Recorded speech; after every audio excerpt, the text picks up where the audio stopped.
Well, good evening, everybody. Welcome to the American Academy in Berlin, or welcome back, I'm sure, for many of you. My name is RJ McGill. I'm the head of communications here at the American Academy and the editor of our Berlin Journal. As you all know, because you actually came for it, the title of tonight's lecture is Indigenous Writing in Latin America by Jorge Coronado, our Fall 2023 Ellen Maria Garrison Fellow. For those of you who may not know, some in the room do, Ellen Maria Garrison was the elder daughter of Hans and Ludmilla Arnold, whose house we're in right now, erstwhile home. Born in 1916, she spent her teenage years in this very house. She went on to become a journalist and an early and vocal proponent of the European Union and the United Nations, gleaning public support from a little-known figure named Eleanor Roosevelt. Ellen Maria was the only Arnhold family member to live in Germany again after the war. She moved to Wiesbaden, though she lived mainly in Paris, New York, and later Uruguay, with her husband Fritz. This named fellowship was established by their daughter, Nina von Malzahn, one of the Academy's most generous and dedicated benefactors who passed away just a year and a half ago. Introducing Jorge's Ellen Maria Garrison lecture tonight is Jenny Hase, a professor of Spanish and Latin American literatures and cultures at Martin Luther Universität Halle-Wittenberg. After Professor Hase's introduction, this is how sort of the night will work, Jorge will speak for 30 minutes roughly, and then the two of them will go up on stage for a Q&A. You'll have an opportunity to ask questions. If you're joining us via Zoom, welcome. And please type your questions into the Q&A part of the platform.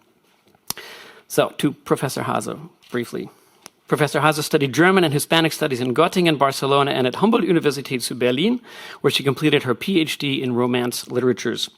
She then held postdoc positions at the HU under Professors Dieter Ingenschei and Jorge Dünner, both of whom are here tonight, before taking up an interim and then a full professorship at Halle-Wittenberg. Professor Hase focuses on Latin American, Hispanic literatures and cultures from the 19th century to the present, religion and secularization, post- and decolonial theories, as well as gender studies and intertextuality. She's published 2 monographs, too many essays to just talk about here, and this is why she's perfectly fit to introduce Jorge tonight. And with that, the floor is yours.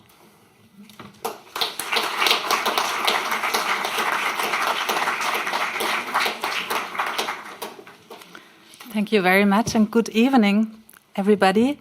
I feel very honored and also delighted to have the pleasure to introduce you to Professor Jorge Coronado tonight. Dr. Jorge Coronado is Professor of Modern Latin American Literatures and Cultures at Northwestern University in Chicago. He has published numerous monographs, co-edited volumes, books and chapters, articles in English, Spanish, and Portuguese. So please apologize for just that I can only mention some of the very outstanding and recent publications here. So Jorge is the author of The Andes Imagined Indigenismo, Society and Modernity, published in 2009, and Portraits in the Andes, Photography and Agency, 1900 to 1950, 2018, both published with University of Pittsburgh Press.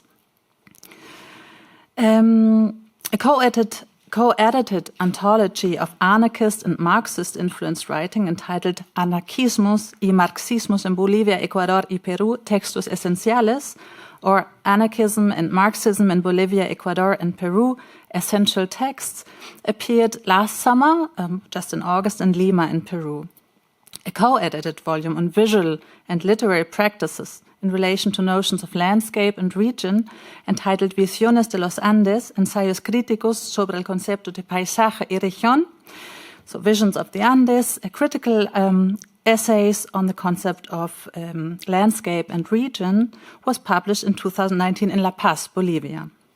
2 additional co-edited volumes on the cultural dimensions of archaeology that bring together the work of archaeologists and scholars of literature are slated to appear next year on Northwestern University Press and Editorial Uniandes in Bogota, both in an English and Spanish language version.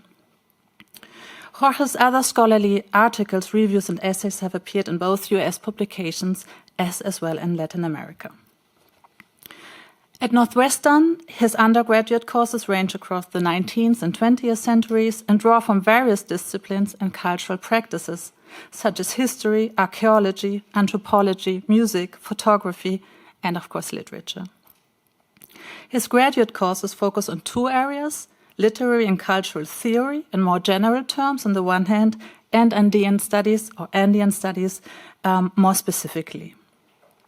I think it says a lot about Jorge's broad interdisciplinary work that although at Northwestern his primary appointment is the Department of Spanish and Portuguese, he holds secondary appointments in the program in Latin American and Caribbean Studies, the Comparative Literature Studies program, the Center for Native American and Indigenous Research, the program in Critical Theory, and the German department. So that's really impressive. Besides, Jorge directs the Andean Cultures and Histories Working Group, which seeks to foment scholarship on and from this region. His research projects and academic initiatives have won funding from the National Endowment for the Humanities, the Rockefeller Foundation, and the Mellor Foundation, among others. He has been a visiting professor at the Pontificia Universidad Católica del Perú and lectured broadly at universities in Latin America, Europe, and the United States. At Northwestern, he served as chair of the Department of Spanish and Portuguese and inaugurated the doctoral program there. He served as director of the program in Latin American and Caribbean Studies as well. And additional to other editorial boards, in 2021 he assumed the responsibilities of series editor for Illuminations, Cultural Formations of the Americas at the University of Pittsburgh Press.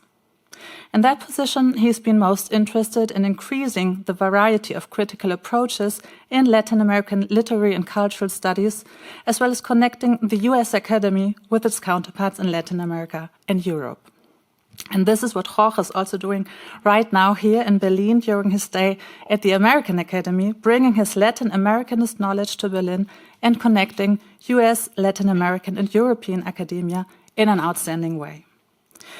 He is here in Berlin with a project on indigeneity and textuality in Latin America, where he is exploring a body of indigenous texts throughout the Andean region in the first half of the 20th century.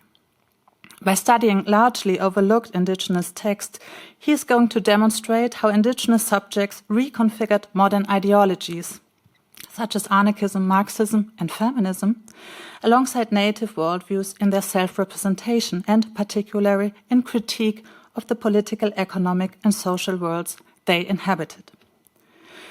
I think this sounds really fascinating, and I'm really very much looking forward to tonight's lecture on indigenous writing in Latin America. As you said, there will be time for questions and discussion afterwards, and so please welcome with me Professor Jorge Coronado.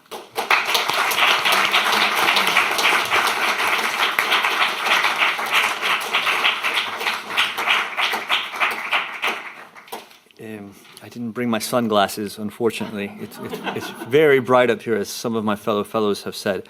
Let me first thank Jenny for that presentation, Professor Jenny Haza, and RJ for his presentation of Jenny for organizing this, right? But more importantly, or as importantly, let me thank the American Academy, by which I mean not simply those who are present here, but everyone here. It's been an extraordinary time to be here, dedicated to one's work, but also to establishing connections with other scholars, right, here in Berlin, and also within the space of the academy itself. While I mention that, I want to say that a special privilege of this time in Berlin has been my fellow fellows. We have a lot of meals together. One of our number called this a culinary fellowship, which is not exactly correct. However, it has some truth to it. And that interaction is very vital and has been ongoing. So I look forward to contributing to that tonight. As Jenny Haza said, The title of my talk tonight is Indigenous Writing in Latin America. I will immediately say that I thought of this talk as a talk for a general audience. Generally, when I speak to scholars like myself or to students within the space of classes. But I was interested in the possibility of speaking in a way that often we don't do within universities, which is to a public which is not as specialized, right? That being said, I'm also speaking about a project that isn't anywhere near done. We've been here only about 2.5 months, so this is something that's in development right now. So I thought that the best way of communicating this project would be to speak about the context in which I understand it. That is to say, its critical context as well as its historical context, which I'll get to in a moment. But also to indicate what another possible title for the project is, right? Which Jenny mentioned, Indigeneity and Textuality in Latin America, 1890-1960. I can speak about those terms, indigeneity and textuality, which are abstract, right? I may not do it in the space of the lecture, although I may use those terms, and I'm very glad to speak about them at the end during the Q&A. For now, there's a couple of important points of orientation, right? The first is the time frame, 1880-1960. Please keep this in mind, especially as I get towards the end of this lecture, because this is the period that I'm focusing on. And the geographic area, right? Bolivia, Peru, and Ecuador, the Andes, right? I say for now because there's a possibility of expanding this, right, at some point in the future, but it's certainly a comfort zone for me. So I want to try to address these 3 questions, right, as I speak tonight. How does a project or this project, how does it come about, right? In what context does it make sense? Again, the history and criticism. And also, what are some examples, right, that I can use to illustrate this project, and what's their significance? So, let me start with the connection between these 2 figures. On the right, you have Mariano Larico Yujra, an indigenous activist. Those are his dates. And on the left, you have Ezequiel Urbiola, what one would call a mestizo intellectual, right, in the 1920s. I've done research on indigenismo, which I'll talk about in a second. It's a large body of literature dedicated to representing indigenous peoples. And when you do these sorts of projects, I think maybe I can say this broadly, you find lots of information that you're looking for because you're trying to illustrate an argument, you're trying to make a point, but you also come across information that doesn't make any sense, right? So in doing those previous projects, I came across instances like this, right? This is Ezequiel Urbiola and Mariano Larico Yujra. We get information about their contacts with each other from a testimony that was published in 1990, right? I've got the Spanish and tiny print up there, and the English down here, which I'll read. It's important to know that this comes from a conversation in Aymara that was translated into Spanish later on by the person who put together the testimony, right? Ezequiel Urbiola, says Mariano Larico Yujra, the indigenous activist, taught me all the history of the Incas. He taught me what Amasua, Amajeya, Amayuya, the code of the Inca Empire. Don't steal, don't lie, don't be lazy. He taught me what that is. He taught me to sing the hymn of the International, up with the poor of the world, on your feet, slaves without bread. Ezequiel Urbiola also taught me very pretty words like down with Yankee imperialism and back bourgeois pig.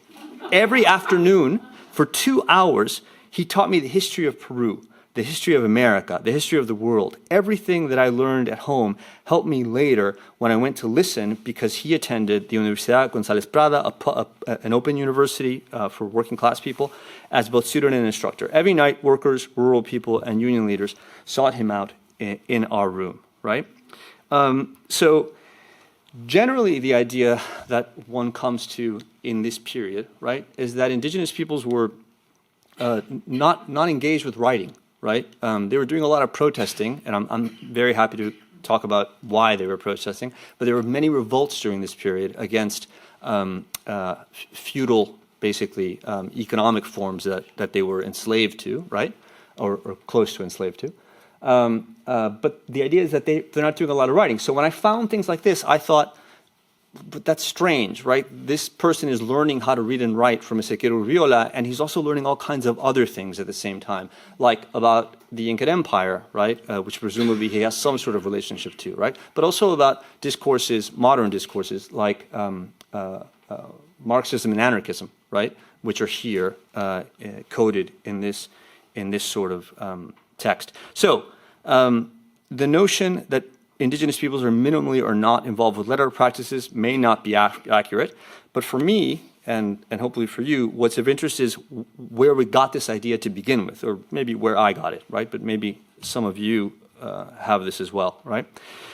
This is one of the contexts, right, for this project, and it's going way back, right? What you have here is a significant encounter in the colonial period where orality and writing, where indigenous peoples and Spaniards come into contact with each other, right?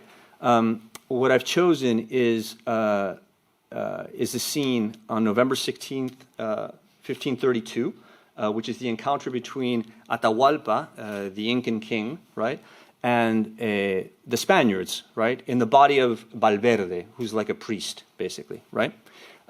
So let me just read this to you in the English, and then I'll come back and comment on it very briefly, right?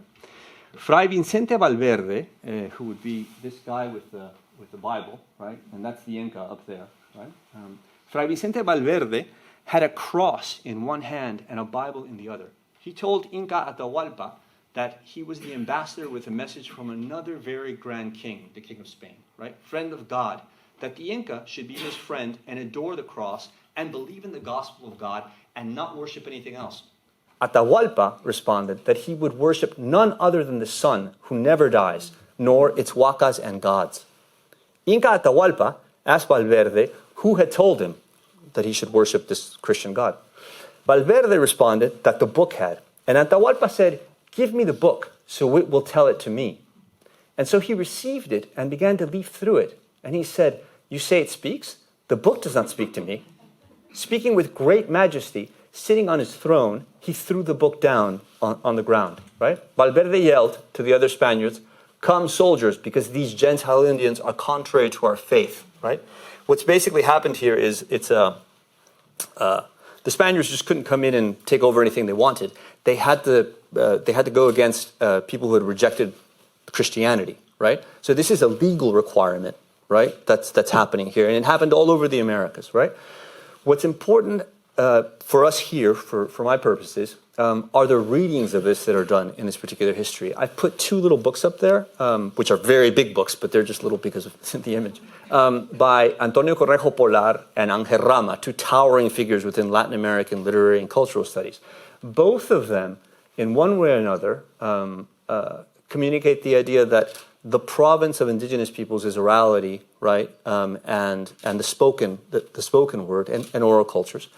And the province of the Spaniards, right, is writing, and that writing has an enormous amount of power, and that it's used quite often to subjugate, right, subaltern subjects, indigenous peoples in this case, but it can be others, right? The idea behind Antonio Correjo Polar was something called heterogeneity. In Ángel Rama, it's the lettered city, right? So this is a sort of idea that comes into the field, and that we work with, that we assume is true, right? Now, the reason I put up this text is, luckily, right, there's all sorts of revisions, right, to these sorts of propositions, right? Here you've got a number of texts, many on the colonial period, although not all of them, some by literary scholars, but also some by historians. For example, Yana Yanakakis and Gabriela Ramos, right? By anthropologists Joanna Rappaport and Tom Cummins, right? By literary scholars like Lamana, right? Historians like Durston, right? Rolena Adorno, also a literary scholar. All of these texts, in one way or another, right, revise this idea of indigenous culture as being embedded only within orality, right? And they did it not only in the colonial period, but also in periods afterwards, like, for example, in the period that I'm interested in, and even later than that, right? So this is the sort of criticism that we work with in order to understand these texts and to reach what we hope, or I hope, are revisions to these initial notions of how indigenous culture works. Let me give you just two brief examples, still in the colonial period, to talk about what we can do with these sorts of ideas. This is Juan Poma de Ayala. He made the image that you just saw about Valverde and Atahualpa. This is an extraordinary document. It's a 1,200-page letter to the Spanish king, including 500 illustrations written in Spanish and Quechua. The entire book is engaged with appealing to the king over the mismanagement of the Indies of Latin America by Spaniards, and it seeks protection, right, for indigenous peoples who are the subjects of the king, right? So it proposes writing as a defense, a way of correcting, right, the problems that indigenous peoples find themselves in this moment. And it does so in this very peculiar way, right? He writes this in a mixture of Spanish and Quechua, and the Spanish is sometimes wrong, in scare quotes, right? And with humor, right? As some scholars have argued. For example, here, right? Kaikoritachi mikunki, right? Is this gold you eat? Says the Incan king to the Spanish conquistador, and the Spanish conquistador says, "We eat gold." Yes. Right? So this is clearly a critique, right, about the veracity that Spaniards have for precious metals, right? And it begins very early with writing in the colonial period. The counterpart to this would be the Inca Garcilaso de la Vega, right, who writes two tomes, right, known as the Royal Commentaries of the Incas, 1609, 1617, roughly the same time as the text you just saw, right? And here, it's a mestizo, right, son of an Incan princess and a Spaniard, who's writing in as correct a Spanish as anything, a deeply lettered man who ends his life who ends up living in Spain after spending his first 20 years in Cusco. And he, rather than complain, right, and demand better treatment of indigenous peoples, takes another tack. He says, the Incan Empire and Incan culture was very much like Roman culture. It was imperial, right? It has a right to its own imperial identity. It has a right to some level of equality with the Spanish Empire. And to do this, right, he demonstrates how learned he is, right, how much he knows about European Spanish culture, right, as well as European culture in general, and articulates an argument that demonstrates this, right, according to him. So basically what you have are two texts extremely varied between them, right? Even in the languages that they're speaking, in the ways they communicate knowledge, right? But both of them use writing at the very earliest moment, right, in the relationship, the violent relationship between indigenous peoples and Spaniards, right, to communicate some sort of need, right, for indigenous autonomy, right? Let me jump now. Speaking still about contexts. The image on the left, this is the best way I can think about communicating this, is a painting from the 20th century of Simón Bolívar, right, the liberator, right, of Latin America. Please think of him as a stand-in for, let's call them the Creole elite, right? When Latin America is liberated by a diverse groups of peoples, Creole elites, indigenous peoples, Afro-descended peoples, enslaved peoples, and there is a need to fill the vacuum left by the Spaniards, right? So the Creole elite fill that vacuum, right? What doesn't happen is the project of indigenous people like Tupac Amaru, who's on the right, who leads the largest rebellion in Latin America in, I think, 1780, 1781, right? His way of thinking about, right, a government that has connections to Spain, right, but is led by indigenous peoples and therefore, to some degree, respects indigenous customs and structures, that doesn't win out, right? So in fact, what happens in the 19th century, and I think this is widely agreed upon in the historiography, is conditions get worse for indigenous peoples. Because the crown has disappeared, indigenous peoples have no laws in place anymore, right, that seek to protect them, right? They certainly don't have a way of appealing to a king to say, hey, your lackeys here on the continent, right, are abusing your subjects, right? So that's not at play. This was very common during the colonial period, but doesn't happen anymore in this period, right? This is the period that's of interest to me, in particular because it is also the moment at which Latin American states develop, right? And they therefore have to, do what states do, which is, amongst many things, create cultures, right? That kind of like identify and communicate what a nation is, right? So think about all these countries doing this at about this time, right? In the moment after this, we get three different contexts that are of particular importance to what I'm leading up to, right? I was just speaking to you about the general scene in the 19th century, right, across Latin America. At the end of the 19th century, you get an acute production, right, of literature called Indigenismo, right? This begins in 1880 and continues to at least 1950 or 1960. This is a literary and cultural and political movement that sought to vindicate indigenous peoples, right? This is important. It's a shift from what happens right before this, right? It has many manifestations in government, as public policy, for example, art, dance, architecture, science, right? It informs disciplines, right? It's all over the place, right? It's arguably the most significant and widespread literary movement in the continent, right? And this because it appears in almost every corner, even in the countries that have small indigenous populations, certainly in those like Mexico, Guatemala, right, Peru, Bolivia, that have enormous ones, right? I've put up a bunch of books, mostly because I couldn't put up any more, right? But the idea here is to demonstrate some of the variety of the literary culture, right? And also, this spans more or less the entire continent. I would say that essays were as important as narrative within this particular movement, but the key thing about all of them, right, is that they represent indigenous peoples, right? And so here, you have another sort of critical, received critical knowledge, right? Indigenismo has a constitutive contradiction at its core, right? It's writing about indigenous peoples that are directed to non-indigenous readers, right? So, in the act of representing, right, the literature excludes the indigenous subjects that it represents, right? To make this clear, it would be important to know that indigenous peoples at this moment in the continent, certainly in 1880, increasingly less so as the period goes on, right? But still, in very large numbers, didn't read and write, right? On the whole, right? So this illiteracy, right, and the power of writing that we saw in something like the moment of the conquest, right, persists in these forms, right, at these later dates, right? And so Indigenismo tries to correct this, right? But it does so with this constitutive contradiction at the core, right?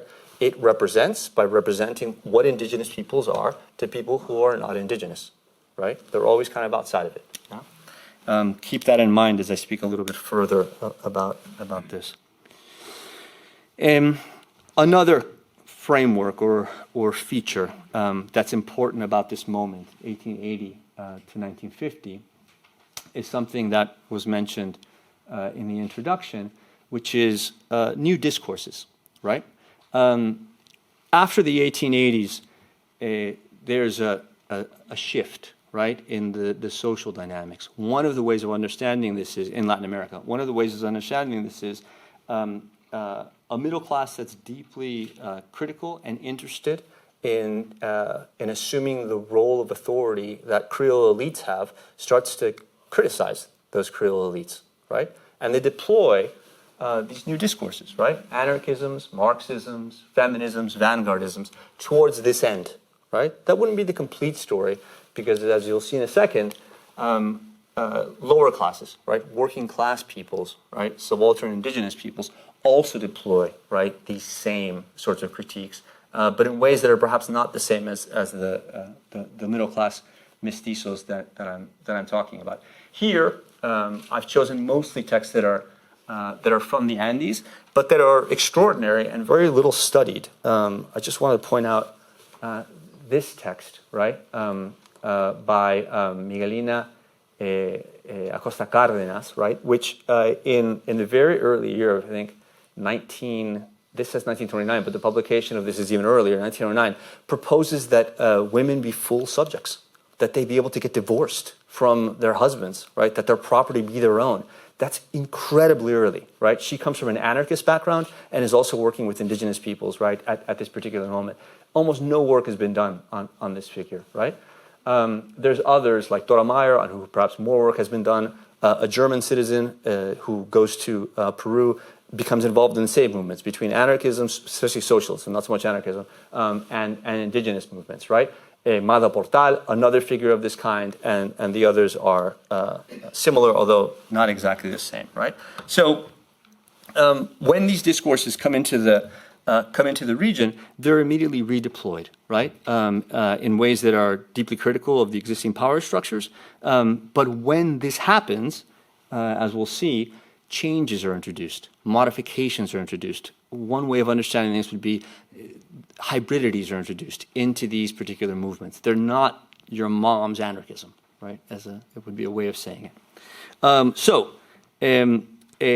The third factor, and I think this is one that I have the most questions about, and yet I can't do away with, is sociability, right? Contrary to what the definition of indigenismo that I just gave you says, in fact, what seems to have happened, as the example of the exchange between Larico Yucra and Ezequiel Urriola indicates, right, is that these new discourses in the context of indigenismo led to sociability between subjects who, in a previous historical moment, let's say before 1880, right, were not usually in close quarters. They didn't have a lot of contact. So if I go back one here, you have Manuel González Prada, right? One of the most important anarchists in Latin America, right? A Peruvian. He came from a very elite aristocratic family, yet was an anarchist, but his contact with actual working class people, indigenous peoples, is very hard to trace. It's very hard to find. I have a suspicion that there wasn't really that much, right? And this is the case for a lot of these, let's say, intellectuals, right? Upper middle class intellectuals towards the end of the 19th century. However,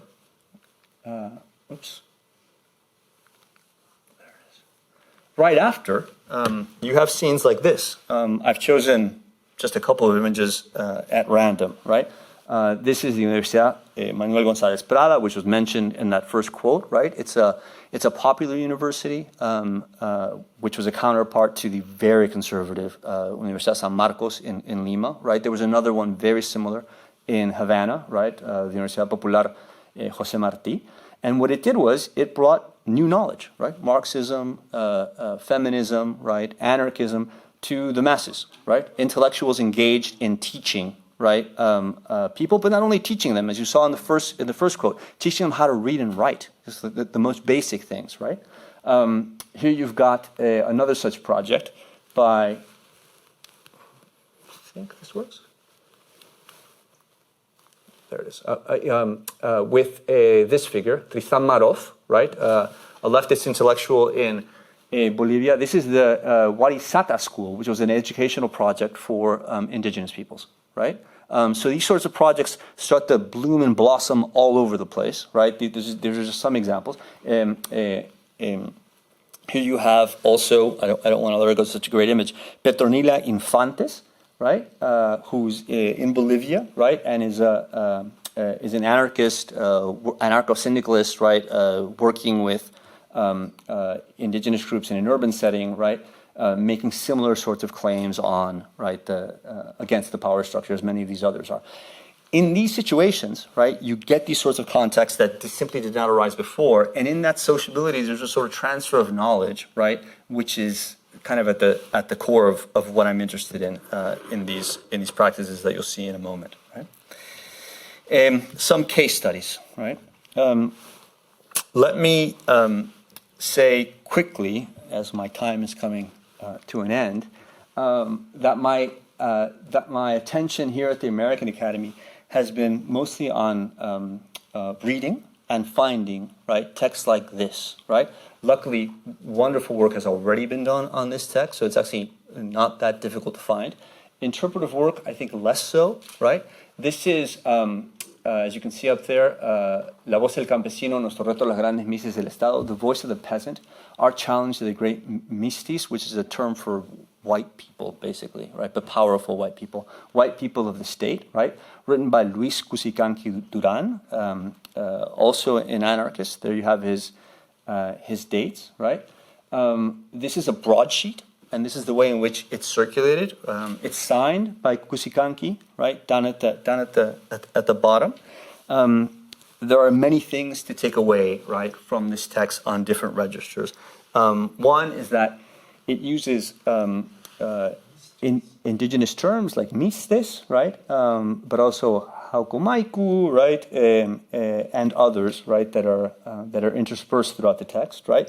Another, I think, is significant is that its Spanish is often misspelled or often incorrect, right, viewed in a certain way. That is to say, this is a subject who's making way into Spanish, right. He's making his way into Spanish, but also reconfiguring it to his own ends, right.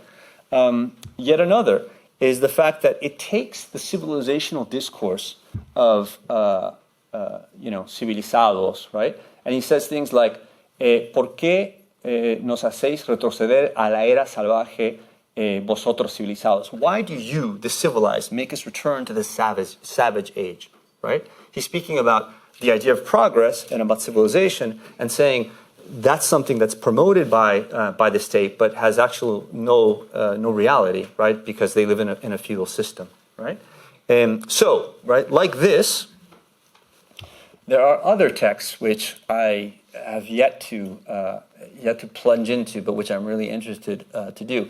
As word has spread, we have a very collegial community of Latin Americanists. Colleagues have begun to reach out. A colleague texted me a few months ago and said, Jorge, I'm in an archive in Lima, right? And I'm researching something on the colonial period. And I just found in one of the archives an unpublished manuscript of essays written in Quechua from 1916. And I said, what? And he said, it's by Nemesio Casarola Zúñiga. And I said, yeah, that guy wrote plays, right, in Quechua, but he never wrote essays that I know of, right? So one of the interests in this project, one of its really important parts, though it's perhaps more mundane, is just finding and putting this stuff together, right? This is written in Cusqueño Quechua. As far as I can tell, it's about 60 pages of theological reflections, right? He was a priest by a mestizo, right? Writing in this particular period. Like I said, I haven't done a deep dive into this, but it brings up questions, right? Really important ones, like will this share any qualities, right, beyond the use of Quechua, right, with some of the other texts that I've shown you and will show you, right? For example, right? I'm not sure yet. Oops, sorry. Another important source for these sorts of texts are newspapers, right, and magazines, of which there was an enormous amount during this period. It's an explosion of print culture in the early 20th century. This is from a journal, a magazine called Boletín Titicaca from 1930. This figure down here is José Carlos Mariátegui. I had planned to speak to you more about José Carlos Mariátegui, but given time constraints, I'm not doing it today. But I can, in the question and answer period, maybe. There are 3 poems on the right, and it's this section that's been blown up. 2 of them, the ones on the left, written in Quechua, and the one on the right, written in Aymara, right? So what's important about this is simply that, right? That these are published in indigenous languages in the 1920s. This is rare. I'm beginning to suspect not as rare as I once thought, right? But even organizations like the Workshop of Oral History in Bolivia, right, says that it's a radical gesture to start publishing in the 1980s in Aymara, which they did, right? But this would be 60 years before, right? Now, beyond that, right, I'm not doing a close reading here, right, within this particular exercise. But the poem Mariátegui Amauta on the right, which is Mariátegui Wise Man, right, is fascinating for many reasons. First, because it mobilizes ideas of humanity in the sense of Enlightenment humanity, like the entire globe of humanity, but it locates it within the Andes. That is, the site of enunciation is indigenous culture instead of, let's say, Western Europe, right? Second, in order to understand Mariátegui, it mobilizes many agricultural terms, right? It speaks about him sembrando palabras, planting, right, words, and them springing up in this particular way, right? Third, it tends to level human and non-human subjects within the poem, which seems to be a feature, right, of some of this poetry. Of some of these texts. Let me show you one more instance because I am at time. This is Santos Marcatula. We have a fair amount of information on. This particular text is an ethnography done by this workshop of oral Andean history, right? A project that began in the 1980s and produced a remarkable number of texts, often ethnographic, right? They built histories that were ethnographic. And this text is in both Aymara and in Spanish, right? It's about this man on the left, who was a cacique apoderado, an empowered cacique. Cacique is a chief, right? I think that's the best term I can come up with right now. And he was actually so empowered that he represented an enormous amount of the landmass of Bolivia at one point, right? What he did was he, through received knowledge, started collecting colonial land titles. This meant that he and his co-workers, his colleagues, walked from the highlands of Bolivia to Lima, right, and to Sucre and to Buenos Aires, it's said, right, although we have no proof of the Buenos Aires thing, in order to collect land titles, right? Now, what's extraordinary about this is that Santos Marcatula could neither read nor write. And he was, as far as we know, right, not able to speak Spanish, right? He had no Spanish. So what he does, right, is something that's of interest and that is a sort of like limit for the sort of work that I'm doing, I think, right? Let me read to you this. Santos Marcatula had memorized all the papers that he carried and was capable of dictating extensive remembrances, testimonies, and petitions for assistance to his kilkiris, a lettered person, in this case an indigenous lettered person, even though he could not read or write, right? So effectively what Santos Marcatula does is he memorizes colonial land titles that are in Spanish, in Aymara, and then tours with them and performs them, right, to indigenous peoples so that they understand what their lands are, right? Let me also say that this is mixed in with ritual practices from his people. A great pile of llama and sheep bones were gathered, and they were offered to this sacred lake, Wilcuna, right? The colonial land title so gathered, a burnt offering of llamas and sheep was made. After the sacrifice, Santos Marcatula would wander for years, right? So one of the things that's of interest to me in this particular ethnography is not only his performance of lettered texts, right, which I'm struggling to understand as a lettered practice, but I would like to understand the lettered practice. I'm not sure how else to understand it, right? But also the ways in which texts, in this case colonial land titles, right, end up being at the center of ritualistic performances, right? The reason they're doing this is to protect these texts from being stolen by mistis, right, by people who would want to destroy them so they can't prove ownership of the land, right? What we should take away from this is there's an elaborate, right, array of practices that are constructed around writing, right, by indigenous peoples who don't necessarily need to read and write. Okay, I promise I'm coming to an end. Connections to other literature, because what I presented here is a small part of this project, right? I'm actually really interested in revising our idea of what Latin American literature is, at least indigenismo, but I'm a little bit more ambitious, right? By including these texts, right, and making them contiguous and continuous to texts like these, right? Now, these are not the most canonical of texts. I would say Yawar Fiesta on the left, by undoubtedly the most important Peruvian writer in the 20th century, right, especially within Peru, right? Jose Maria Arguedas is probably, right, canonical at this point, right?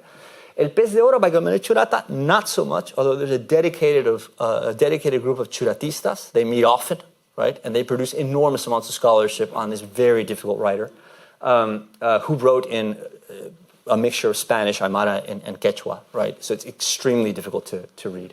But I would say that both of these figures, right, share features with the sorts of literature that I've just shown you. For example, the inclusion of indigenous languages in terms of diction, syntax, and other linguistic features. Critiques of modernity, particularly liberal individualism, right? Critiques of notions of progress in the nation, right? Critiques of Hispanic cultural identity, and also of persistent colonialism, right? Or coloniality, as some would say. And finally, and this may be one of the distinguishing factors between these sorts of books and other books in the Latin American tradition, which don't do this, the elaboration in writing of an indigenous worldview, right? In Spanish, we would say cosmovisión, worldview, right? Maybe like Weltanschauung, right, or something like that. For example, the continuity of the human with nature, the interaction, right, of humans with nature as a part of nature, right? Animality and its continuity with humanity, right? But also a sort of communal interdependence, which is very typical of Andean indigenous cultures, right? What I'm saying is those aspects are present in some of the texts that I've just kind of whizzed by and shown you, and they're certainly present in these texts, right? That would form the basis for me beginning to argue a sort of coherence, right, in this body of works. Finally, let me not forget, for responsibility's sake as a scholar, that there's many people who have opened up avenues to thinking about this, right? These are just four texts, right? I chose two from literary studies because they're fantastic works, but also I wanted to represent literary studies where I think a lot of this work is going on. I think there's important work to be done here by literary scholars. Elizabeth Monasterios, Bolivian, Mamani Macedo, Peruvian, Mary-Louise Pratt, Canadian, based in the United States, and Marisol de la Cadena, also based in the US, but Peruvian, anthropologists, cultural scholars, literary scholars, right? And there's more work like this being done right now. I've gone far over. I'm very sorry about that. Let me just make a shameless plug. This is the book that was published recently, and when I made the proposal to the American Academy, I didn't know that this would be a book. The thing I'm doing now. I don't know that it will be a book. I'm not sure, right? But I realized also that the book we just published with graduate students is part of this project, right? It sort of was there at the beginning and has helped me think about some of these issues. It's an anthology made for a general public, actually students is the main goal. That was published in Lima, and which looks at many of these texts that address these sorts of indigenous issues, some authored by indigenous subjects, right, in the continent. So with that, I want to thank you for your attention, and I'll answer any questions anybody has. I understand your project is a lot about the archive, thinking about the archive, transforming, changing the archive in the sense of the canon of what we understand as Latin American literature. We can start by talking about the name Latin America, but we will not do this today. But it's also about the archival work, the practical work. And you mentioned some challenges and maybe pleasures of this work, and I would like you to tell us more about this work. How do you find these texts? What are the challenges? And thinking of transcription, translations, that's a good question. other disciplines. I feel it's a real teamwork, or I don't know. How do you do this? This would be the first question, and maybe then I can do a follow-up question. Yeah, that's a big question, and thank you, Jenny. It's a very important one. So I think teamwork is a good way to think about this sort of project, or what you need to do this sort of project. I think in the humanities, as a humanist, we have a tendency to focus on the model of the single creator, like sitting in his office or her office, writing the text and reading all the things, and right. With a project like this, that isn't possible, right? I mean, because some of the texts, for example, are in Aymara, right? So it requires collaboration with people who can read Aymara, right? So that's one thing, right? Second, right, there's different sorts of collaboration, right? I know there's a number of historians in the room. Thank God for historians. Because historians often do the sort of work that I need in order to be able to do, right, some of this work, right? Luis Cusicanqui Duran, right? That's what's it called? The Voz del Pueblo, right? Reto a la Gran Mística de los Estados, the challenge to the mystics of the state. That's a text that Silvia Rivera Cusicanqui had in her archive and put into circulation some years ago, right? And has since been kind of taken up by other historians, right? Who have deepened our knowledge about it, right? So in that sense, those are the easy finds, right? I would say that the harder, right, things to look into, and I think you're also asking this, are the archives. Where are the materials, right? You know very well that one of the things that one does in Latin America, for example, is you look at print culture. In the different Latin American states, you will often have access to the local print culture of that state. So in Peru, you're going to tend to find Peruvian newspapers, right? In Bolivia, Bolivian newspapers. But that doesn't, you can't find Bolivian newspapers in Peru. You can't find Ecuadorian newspapers, right, in Colombia, right? So that means you have to go there and spend time in the archives and look for this stuff, right? There are ways around that sometimes, right? We are all in, to my mind, one of the most important cities in the world, right, for doing Latin American studies, right? Berlin has an extraordinary wealth, right, of resources, and I've said this many times, beginning perhaps with the Iberoamericanisches Institute, but including, right, the Frei, right, the Humboldt, the many universities, right, that are in Germany, where there are scholars, right, of Latin American studies. And those sorts of connections are also important to doing this sort of project, right? So that's a way of beginning to answer that important question. Super fascinating. But maybe because you were mentioning academia in more general terms, I would also be interested how you see the role of indigenous languages right now, because we had talked about this the other day, in Latin American studies, in the US, maybe in Latin America, because we are talking about changing the canon, but also maybe changing about who is talking about these themes. You were showing us the critique of indigenismo, and I feel that there's a momentum, like a decolonial movement that, I don't know, maybe brings some changes to these issues. Yeah, I mean, I can answer that in a way that's kind of maybe. Well, first, I mean, one thing I didn't say here because the time constraints are not that way, but there's an enormous amount of work being done on literature written in indigenous languages in Latin America after the 1980s, right? So, for example, a scholar like Arturo Arias, right, who's also a novelist, is doing wonderful work on Mesoamerican indigenous novels, mostly, right? In Peru, in Chile, there's tons of indigenous poetry, indigenous language poetry, right? In Venezuela, right? We can find this, and there's work being done on it. So important work is being done on it. One of the reasons I'm focusing on this period is because I think the common knowledge is that's not there, right? What I'm finding is that it is there, right? We're not looking in the right places.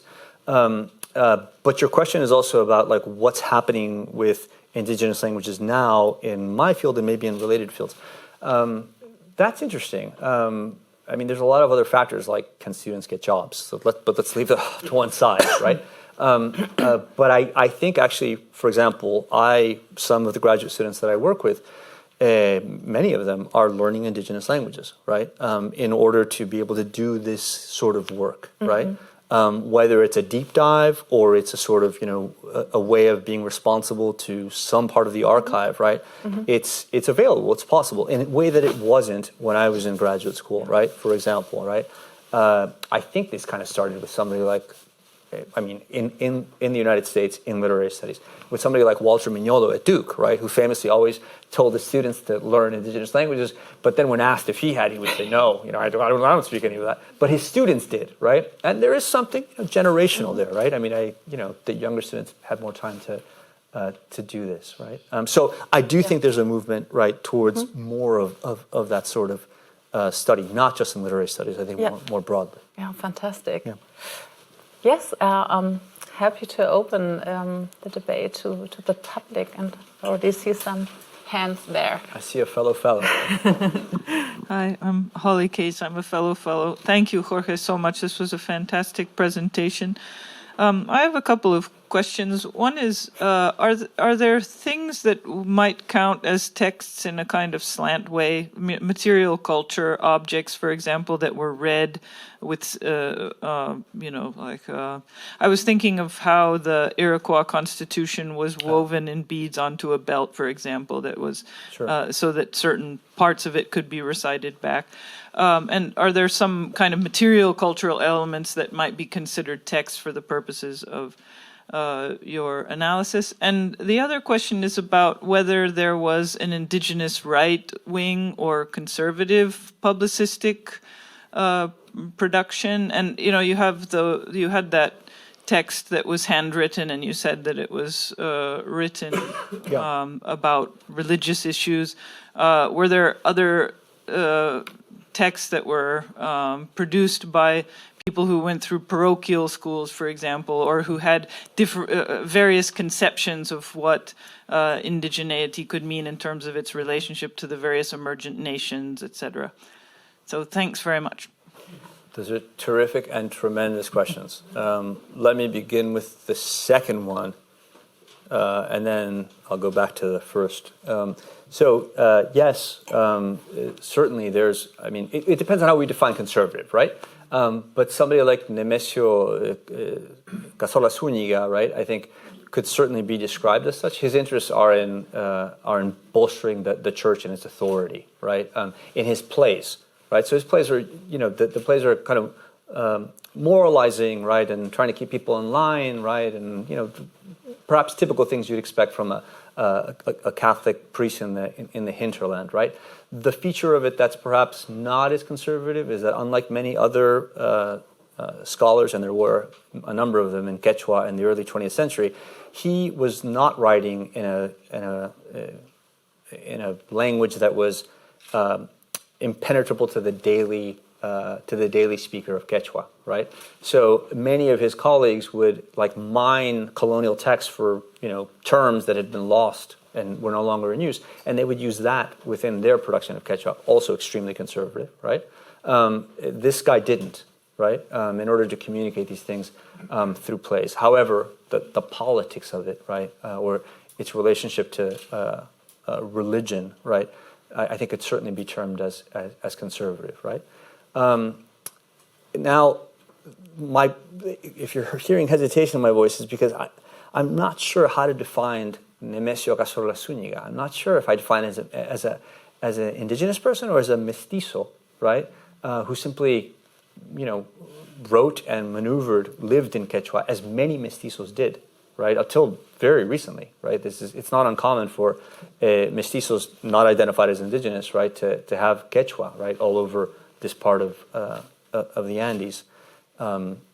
So that's a question, right? And I think that would require further study, right?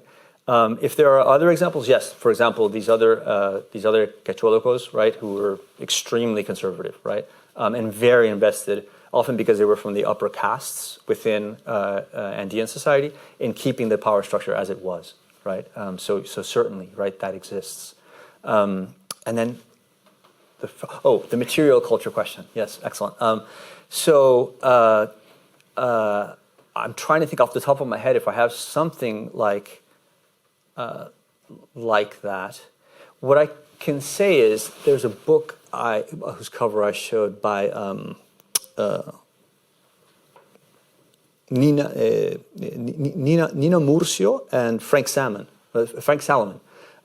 which looks at quipus, which are knotted. So in the Incan Empire, there were quipus. That first image that I showed with all those strings, right, which I hope nobody would ask me about, but here I am, going against it myself. Those are a system of accounting, right, in the Incan Empire, often used for everything from keeping track of people and community groups to accounts, right, and cuy and llamas, and and there were people who maneuvered these, right. They were called quipocamayocs, right. So there was a system in the Andes, right, that used these threads.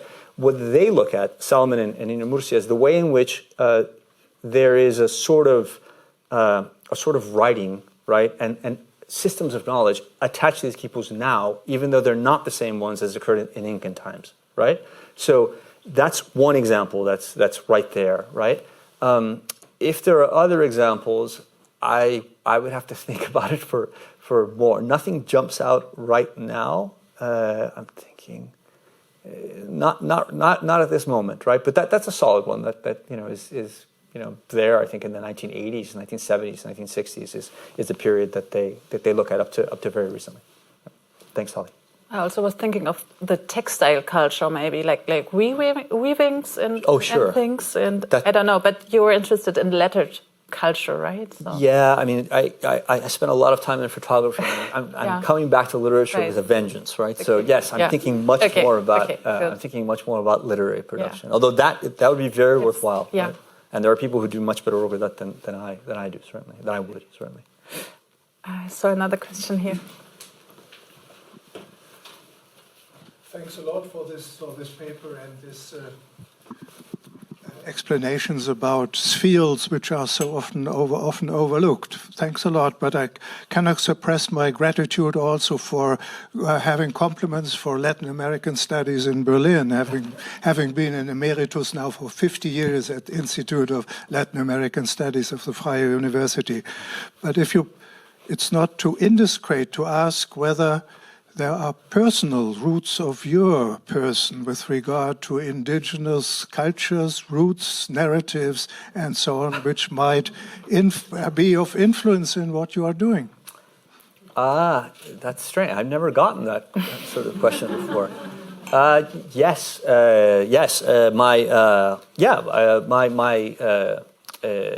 My family comes from this region of the Andes, from the southern Andes, and is in fact bilingual, Quechua, Spanish, most of them. That language is being lost, especially amongst people my age and younger. So there's certainly, I have a deep affection for the parts of the culture, the parts of the mestizo culture, which I'm a part of, very, very proudly and happily so. So there is a connection there. I would say, however, that the literary side of this is not as wedded to that.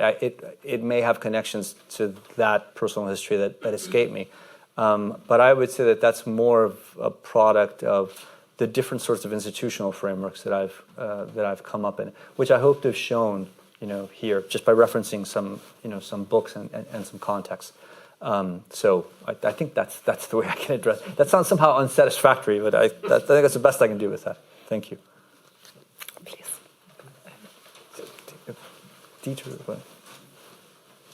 No. You're the one, yeah.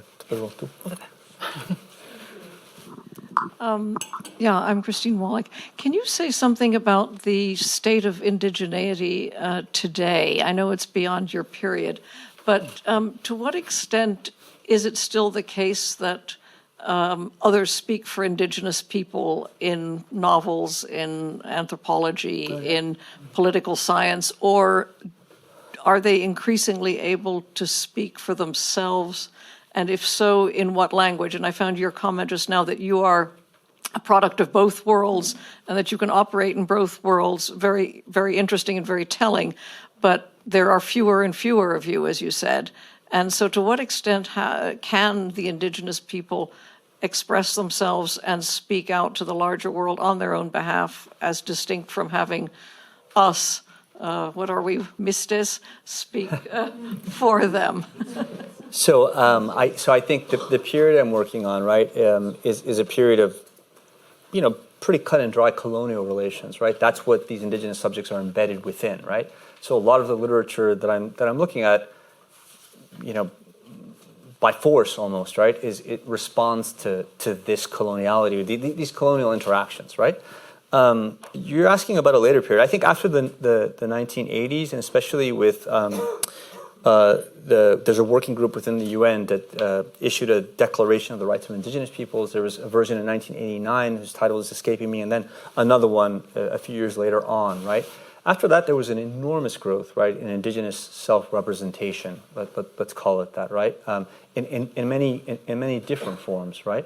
So I would say that these sorts of representations still go on. I mean, I'm sure we could all think of popular cultural representations of indigenous peoples, right? That occur, I mean, all the time, right? I'm racing to think of one right now, but for some reason, Dances with Wolves is the only thing I can come up with. But that's so old and terrible, right? Avatar.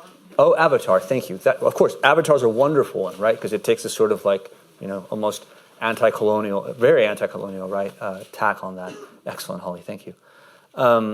So I think actually there's that has ramped up, right? It's very present. It's very significant. As I was saying, in Latin American literary studies, there's an enormous amount of production now, which was not the case, right? The first novel in Quechua, Acupampa, was published not many years ago. Won the a national book prize in Peru, right? It's entirely in Quechua. The author has refused to translate it into Spanish, right? Which is a political gesture, right? So I think that's certainly the case. I did want to say that indigeneity is an important term, and I use it a lot. I haven't used it so much here, but I would say that indigeneity, I don't understand that is linked to necessarily to indigenous identity, right? Indigeneity, as Mary Louise Pratt has said recently, and I think this is a very good way of thinking about it, it's a force. It can be used to make a museum, like the Humboldt Forum, right? It can be used in politics and politics of land retention, right? Property rights, right? It can be used to generate poetry, right? To generate distinct writing practices, as I've tried to demonstrate here. So I want to kind of keep that protean sense of that notion because it helps me understand the ways in which ideas about indigenous culture and history, right, are used towards different ends within the sorts of things that I'm working on. Thank you for the question. We have 2 questions here.